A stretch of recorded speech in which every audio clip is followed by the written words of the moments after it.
नमस्कार, आप देख रहे हैं दैनिक सवेरा हिमाचल में आपके साथ पलक शर्मा। तो हिमाचल के मुख्यमंत्री सुखविंदर सिंह सुक्खू ने भारतीय सेना के वरिष्ठ अधिकारियों के साथ समीक्षा बैठक की है। इसी चलो कदम बढ़ाए, चिट्टा मिटाए, नशे की बेड़ियां अब तोड़ दिखाए।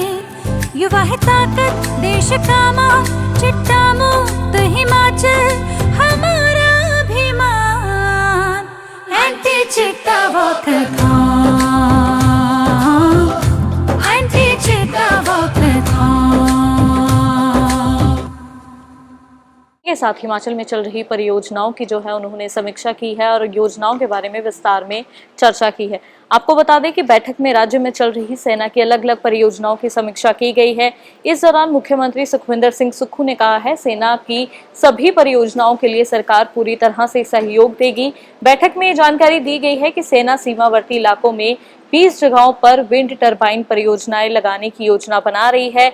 इससे हर साल करीब 68 से 80,000 यूनिट बिजली का उत्पादन होगा, जो 120 से 160 घरों को बिजली देने के लिए पर्याप्त है। इसी दौरान मुख्यमंत्री सुखविंदर सिंह सुक्खू ने कहा, ये भी बताया कि राज्य सरकार और भारतीय सेना की साझा सीमा पर्यटन पहल को लोगों का अच्छा प्रतिसाद मिल रहा है और सीमावर्ती इलाकों में आने वाले सैलानियों के लिए भी संख्या में बढ़ोतरी हुई है। जानकारी के लिए आपको बता दें कि साल 2024 में जहां करीब 21,000 पर्यटक आए थे, वहीं 2025 में ये संख्या बढ़कर 70,000 से ज्यादा पहुंच चुकी है। मुख्यमंत्री ने अधिकारियों को निर्देश दिए हैं कि इन इलाकों में आने वाले पर्यटकों के लिए बेहतर सुविधाएं जो हैं वो सुनिश्चित की जाएं। सुक्खू ने यह भी बताया कि राज्य सरकार ने शिपकी ला दर्रा के जरिए व्यापार फिर से शुरू करने के लिए केंद्र सरकार को पत्र लिखा है और इस पर सकारात्मक संकेत भी मिले हैं। भारत और चीन दोनों में ही लिपुलेख, शिपिला और नाथुला दर्रों से सीमा व्यापार दोबारा शुरू करने पर सहमति जताई गई है। इसी के साथ ही मुख्यमंत्री ने रंगरिक में प्रस्तावित हवाई अड्डे की प्रगति की भी समीक्षा की और कहा कि इस परियोजना से इलाके में पर्यटन और कनेक्टिविटी दोनों को बढ़ावा मिलेगा।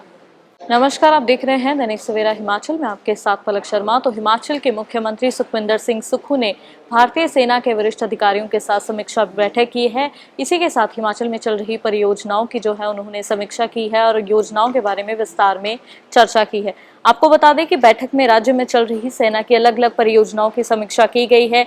इस दौरान मुख्यमंत्री सुखविंदर सिंह सुक्खू ने कहा है, सेना की सभी परियोजनाओं के लिए सरकार पूरी तरह से सहयोग देगी। बैठक में ये जानकारी दी गई है कि सेना सीमावर्ती इलाकों में 20 जगहों पर विंड टरबाइन परियोजनाएं लगाने की योजना बना रही है। इससे हर साल करीब 68 से 80,000 यूनिट बिजली का उत्पादन होगा, जो 120 से 160 घरों को बिजली देने के लिए पर्याप्त है। इसी दौरान मुख्यमंत्री सुखविंदर सिंह सुक्खू ने कहा, ये भी बताया कि राज्य सरकार और भारतीय सेना की साझा सीमा पर्यटन पहल को लोगों का अच्छा प्रतिसाद मिल रहा है और सीमावर्ती इलाकों में आने वाले सैलानियों के लिए भी संख्या में बढ़ोतरी हुई है। जानकारी के लिए आपको बता दें कि साल 2024 में जहां करीब 21,000 पर्यटक आए थे, वहीं 2025 में ये संख्या बढ़कर 70,000 से ज्यादा पहुंच चुकी है। मुख्यमंत्री ने अधिकारियों को निर्देश दिए हैं कि इन इलाकों में आने वाले पर्यटकों के लिए बेहतर सुविधाएं जो हैं वो सुनिश्चित की जाएं। सुक्खू ने यह भी बताया कि राज्य सरकार ने शिपकी ला दर्रा के जरिए व्यापार फिर से शुरू करने के लिए केंद्र सरकार को पत्र लिखा है और इस पर सकारात्मक संकेत भी मिले हैं।